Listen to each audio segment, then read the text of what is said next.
Good morning दोस्तों। एक नई सुबह, एक नई ताजगी के साथ आपका अपना पीयूष पांडे आपसे जुड़ता हुआ जो श्रृंखला, जो कड़ी मैं आप लोगों के साथ लगातार लाता जा रहा हूं और आप लोगों का जो समर्थन मिल रहा है उससे बहुत खुशी होती है।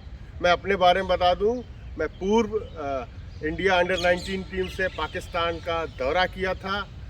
मैं यूपी टीम का अंडर 19 टीम का कप्तान रहा हूं और रणजी ट्रॉफी खेला हूं। मैं क्रिकेट से जुड़ी बातें आप लोगों को बताता चलता हूं, उसके साथ समाज में जो अन्य वर्ग से आते हैं, जो उच्च पद पे या उच्च जगहों पे पहुंचते हैं, उनका भी इंटरव्यू डालता रहता हूं, जिससे आप उनसे कुछ सीखते चलिए। इसी श्रृंखला, इसी कड़ी में आज हमारे साथ प्रदीप चौधरी जी, जिनको मैंने आमंत्रित किया है, उनको मैं कहूँगा कि हमसे जुड़ें। मैं बता दूं उनके बारे में कि वो एक बेहतरीन शख्सियत हैं। उनके साथ आप जब जुड़ेंगे तो आप हमेशा पॉजिटिव रहेंगे। कैसी भी सिचुएशन आ जाए, कभी भी वो जैसे कहते हैं नर्वस नहीं होते हैं। उनके अंदर कॉन्फिडेंस इतना अंदर से भरा हुआ है।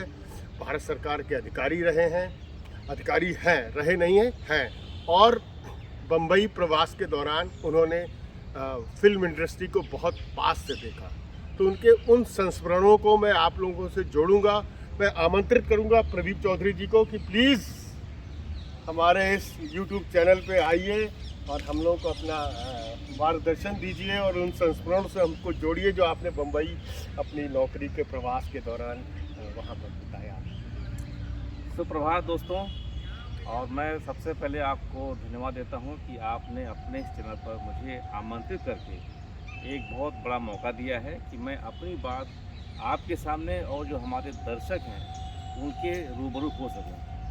तो आपने मुझे जो ये अवसर प्रदान किया है, इसके बारे में मैं ये बताना चाहता हूँ कि मैं जब अपनी सर्विस के दौरान जब मैं मुंबई गया तो वहाँ के जो फिल्म इंडस्ट्री के लोग मुझसे मिले और उनसे मैं बड़ा इंस्पायर हुआ।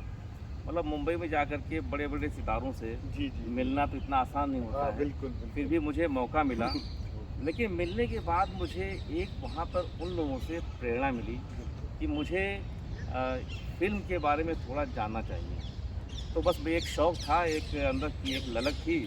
तो मैंने फिल्म इंडस्ट्री में एक इंस्टीट्यूट था, वहाँ पे ज्वाइन कर लिया और एक फिल्म मेकिंग कोर्स मैंने स्टार्ट किया। वहाँ पे इंस्टीट्यूट था, वहाँ पर मैंने फिल्म मेकिंग, जैसे कि आपका कैमरा हो गया, एडिटिंग हो गई, और पूरा फिल्म मेकिंग में कैसे करते हैं, एक्टर्स लोग कैसे वहाँ पे अपने को शो करते हैं या कैसे अपनी प्रतिभाओं को दिखाते हैं, वो भी जानने का मुझे मौका मिला। तो इसके साथ साथ ही मैंने अपना एक वीडियो चैनल भी लॉन्च किया, जिसका नाम है दीना दी प्रोडक्शंस। तो उस पर मैंने जो अपनी फिल्में बनाई हैं, शॉर्ट फिल्में, वो आप जाके देख सकते हैं। और मेन चीज़ ये है कि आदमी को, किसी भी व्यक्ति को जो है निरंतर कुछ ना कुछ करते रहना चाहिए। अगर मान लीजिए आप कोई जॉब कर रहे हैं तो जॉब के साथ साथ भी आप दूसरी विधाओं में भी अपना जो शौक़ है उसको आजमा सकते हैं, जैसे कि मैंने किया। सही है, बिल्कुल सही। इसी तरह से मैंने फिर फिल्म इंडस्ट्री को ज्वाइन किया और ये बहुत बड़ी प्रेरणा थी जो मुझे वहाँ तक लेके आई। देखिए, प्रदीप चौधरी जी ने बताया कि बम्बई गए, कैसे उन्होंने वहाँ पर कोई भी कोर्स है, कोई भी लाइन में आपको आगे बढ़ना है तो कुछ उसके प्रोफेशनल गुण को आपको ज़रूर अपने अंदर लाना चाहिए। ये एक मैसेज है। प्रदीप भाई, वहाँ पे आपने बहुत से सितारों से मुलाकात की, जी, उनके साथ कुछ पल बिताए, तो कुछ आपकी यादों में कुछ उन लोगों के बारे में कुछ बताना चाहें तो बताएं थोड़ा सा। सबसे पहली बात तो ये है, जब मैं जैसे कि मैं जब पढ़ता था उस समय अमिताभ बच्चन का बड़ा दौर था। क्या बात है। तो अमिताभ बच्चन का मैं बड़ा फ़ैन था। तो जब मैं उनसे इस तरह से हाथ मिला के उनसे मिला, तो मुझे एक अजीब सा एहसास हुआ, यार मैं कहाँ पे खड़ा हूँ, मतलब जो है इतना बड़ा यह सपना तो नहीं है। तो मैंने अपने आप को काटा, मुझे लगा कि मैं वास्तव में उनके सामने खड़ा हूँ। और उनको देख करके मुझे लगा कि नहीं, अगर ये शख्सियत जो है, जो इस तरह के मेगा स्टार हैं हमारी पूरी इस समय में, उनसे मतलब प्रेरणा लेके मैं कुछ करूं। तो यही हुआ कि उनसे मैंने प्रेरणा ली मिल करके, और मैंने अपना शौक़ वहाँ पे पूरा किया। देखिए, अमिताभ बच्चन एक महान शख्सियत, सदी के नायक, उनसे इनकी मुलाकात हुई और उन्होंने इनके जीवन को एक तरीके से बदला, उनको एक मैसेज दिया कि आप भी आगे बढ़ सकते हो। और कुछ यादें वहाँ की बम्बई प्रवास के दौरान, बम्बई का रहन सहन, वहाँ के खान पान, वहाँ की जीवन शैली के बारे में थोड़ा सा विचार दें। मुंबई तो बहुत बिजी शहर है, और जो मैंने वहाँ पे इस तरह का काम किया, इसमें मेरे पास समय था नहीं। जी। क्योंकि देखिए, जो आपका मेन जो जॉब है वो तो करना ही करना है। उसके बाद जो है आप अपना, मैंने अपना टाइम निकाल कर, मैं वहाँ पे सोता नहीं था। मैं सोने का मतलब ये है कि कुछ घंटे, जैसे मतलब 5-6 घंटे में सो लिया नहीं सफिशिएंट था, क्यों मुझे पूरा टाइम कम से कम 15-16 घंटे देना पड़ता था। अपनी नौकरी के लिए जी, देना जी। पड़ता था, और उसके बाद देखिए टाइम निकालते थे। क्या बात है। तो इस तरह से टाइम निकाल के मैंने वो शौक़ पूरा किया। और वहाँ की लाइफ इतनी बिजी है कि जैसे मान लीजिए कि आप जा रहे हैं, आपको खाने के लिए सोचना नहीं है। तो जैसे मैं घर से निकला, वहाँ सामने दुकान है, बड़ा पाव लिया और 2 बड़ा पाव घर में रख लिया अपने पॉकेट में। तो 2 बड़ा पाव से खा के नाश्ता हो गया, और बाकी 2 बड़ा पाव जो है खाने में खा लिया। शाम का देखा जाएगा। तो इस तरह से वहाँ की लाइफ को जो है कैसे आपको गुजारनी है, ये आपको अपने आप डिसाइड करना है कि खाने ध्यान देना है या आपके जो प्रोफेशन पे ध्यान देना है। तो इसके अलावा आपका एक स्वभाव है घुमक्कड़ी, जिसे कहते हैं। आप बहुत घूमते हैं, बहुत इधर उधर आपने बहुत सी लोकेशंस, उसके वीडियोस भी बनाए हैं। उसके बारे में थोड़ा सा, कोई अच्छी लोकेशन आपको लगी हो या कुछ ऐसा? जी, जी, जी।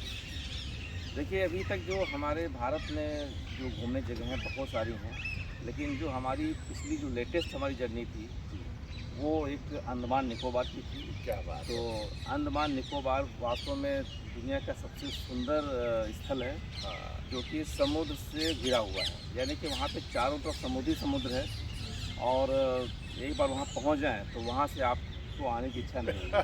क्योंकि वहाँ पे जैसे हमारा जो है सेलुलर जेल है, जी जी जी। जो बहुत फेमस है।